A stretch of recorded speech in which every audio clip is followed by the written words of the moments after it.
बिस्मिल्लाहिर्रहमानिर्रहीम। अस्सलाम वालेकुम। आज हम देखेंगे कि क़ामा कैसे बना। क़ामा जो मुफ़रद है, मुज़क्कर है, गायब का सीगा है, जिसके माने होते हैं कि वो एक मर्द खड़ा हुआ। इसका असल मादा जो है वो क़ाफ वाव मीम है। ये अजवफ़ वावी का कायदा है। जब हमने पहला सीगा बनाया क़ाफ वाव मीम के ज़रिए तो ये बना, क्योंकि हमें तीनों हरूफ पे फ़तह देने हैं तो ये बन गया क़वामा। वाव के ऊपर फ़तह का पढ़ना सकील है, मुश्किल है, इसीलिए इसका कायदा ये है कि वाव के ऊपर जब फ़तह आता है तो वाव को गिरा के अलिफ से तब्दील कर देते हैं, तो ये बन गया क़ामा।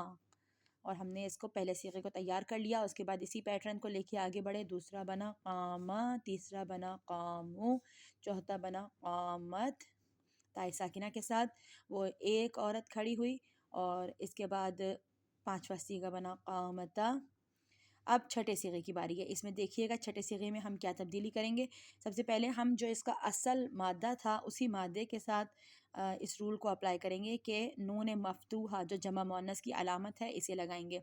तो ये हमारे पास नून मफ्तूहा लग गया और नून मफ्तूहा से पहले वाले हर्फ को साकिन करना पड़ता है, हमने इसको साकिन कर दिया। और वाव से माक़बल पेश देना पड़ता है, ये भी वाव का कायदा है।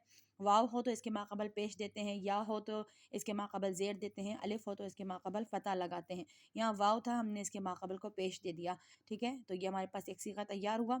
अब ये देखें कि यहाँ पे इल्क़ाए साकिनैन हो गया। इल्क़ाए साकिनैन यानी दो साकिनैन का इकट्ठा होना, दो साकिनैन का जमा होना। वाव भी साकिन है और मीम भी साकिन है, तो इल्क़ाए साकिनैन की वजह से हम हरफ़ इल्लत वाव को गिरा देंगे। हमने हरफ़ इल्लत वाव को गिरा दिया और मीम को क़ाफ के करीब कर दिया। ठीक है, तो ये हमारा सीगा तैयार हो गया क़ुमना। इसके बाद फिर इसी पैटर्न को लेके आगे बढ़ेंगे और फिर बनेगा क़ुमता, क़ुमतुमा, क़ुमतुम, फिर क़ुमती, क़ुमतुमा,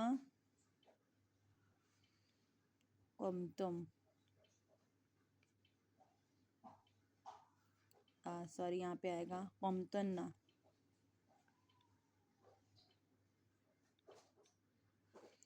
फिर क़ुमतु और क़ुमना।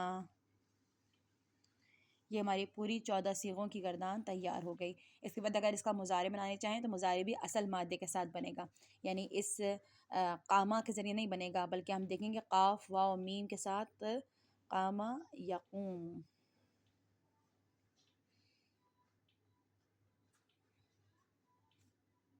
और ये कुरान करीम में बहुत ज़्यादा इस्तेमाल होने वाला लफ्ज़ है।